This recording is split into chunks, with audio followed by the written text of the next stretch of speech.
Assalamualaikum, salam sejahtera, salam GBN, salam Malaysia, salam kuasa ketiga. Jika audio jelas boleh tolong maklumkan, share ramai-ramai ya. Kita berada di zaman shadow ban dan sertai Telegram saya Regi JC Rita Udin. Baik, politik Perlis bergolak, tetapi ini bukan pergolakan dalam erti kata sebenarnya. Ianya hanya gara-gara seorang individu atau adun di Perlis, namanya Abu Bakar Muhammad Abu Bakar, yang tak puas hati dengan Menteri Besar Perlis kerana tidak dilibatkan dalam Exco. Menurutnya dah 2 kali dia tidak dilibatkan. Itu saja, dia tak puas hati, dia tak dilibatkan dalam Exco.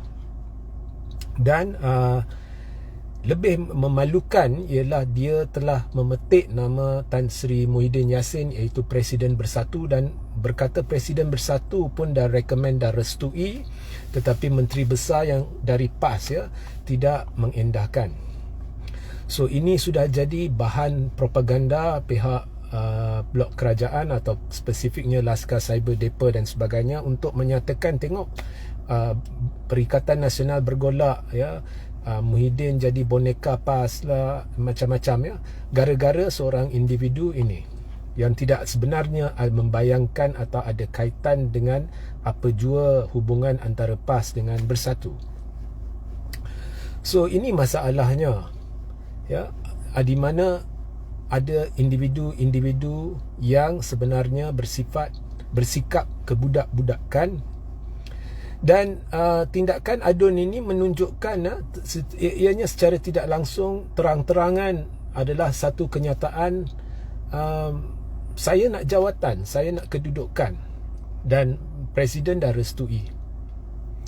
So restu Presiden ni, apabila anda pergi minta bantuan Presiden, saya nak jadi Exco, saya boleh sumbang benda ni ke apa, Presiden boleh restu, tak jadi salah, tetapi akhirnya keputusannya pada Menteri Besar ya. Jadi sebenarnya adun ini tidak menghormati Menteri Besar, malah tergamak pula minta Menteri Besar letak jawatan. Who are you? Kau tak faham ke apa bidang kuasa Menteri Besar ya, kuasa berperlembagaan, tanggungjawab, tugas dia. Kalau budi Menteri Besar anda fikir perlu dengar anda, maka lebih baik duduk dan bincang nak pindah perlembagaan berkaitan ya, supaya anda boleh ubah kuasa Menteri Besar ya. So peliklah, amat pelik kelakuan adun ini, dan ini memalukan ya. Sudah ada 4 MP Bersatu yang telah mengkhianati parti dengan membuat sesuatu yang bertentangan dengan dasar parti, iaitu menyokong kerajaan pimpinan Anwar Ibrahim dengan alasan yang seolah-olah satu skrip sama yang dibacakan oleh keempat-empat MP. Kemudian ada seorang adun ini dari Perlis, dari Bersatu, yang secara tidak langsung marah sebab tak dapat jawatan dan kedudukan. So saya fikir Bersatu perlu duduk dan nilai semula segala aspek ya, struktur pentadbiran parti, termasuk mereka yang memegang jawatan, mereka yang menang pilihan raya, kualiti MP, kualiti adun yang ada, dan perlu bergerak secara serius untuk memantapkan parti. Kerana lah ni kita lihat perangai-perangai macam ni yang pelik, kebudak-budakan ni, tambah pula dengan 4 MP tu, nampaknya Bersatu tidak memilih ataupun meletakkan calon-calon yang betul, yang waras, yang faham berkenaan dengan kelakuan yang patut ada pada seorang wakil rakyat ya. Anda perlu faham, tugas utama seorang yang menang, sama ada kerusi DUN atau kerusi parlimen, adalah untuk mewakili rakyat. Ya, itu tanggungjawab utama, sebab utama dia ada di sana. Kemenangan dia di mana-mana kerusi berserta yang disusuli dengan tanggungjawab sebagai wakil kepada rakyat, bukannya secara automatik bermakna dia juga harus diberi satu jawatan tambahan. So ini menunjukkan ada calon-calon dalam Bersatu yang telah masuk dalam pilihan raya kerana menerusi kemenangan mereka mengharapkan jawatan dan kedudukan. Ya. Dan bila tak dapat, mereka secara terbuka menyelar pihak-pihak yang diberi amanat tertentu oleh perlembagaan untuk melaksanakan tanggungjawab budi bicara mereka. Dalam kes ini Menteri Besar. Ya. So benda ni perlu diperbetulkan. Dan masalahnya sebenarnya ini bukan masalah Bersatu sahaja. Masalah ni wujud dalam banyak parti, baik dalam blok kerajaan maupun pembangkang.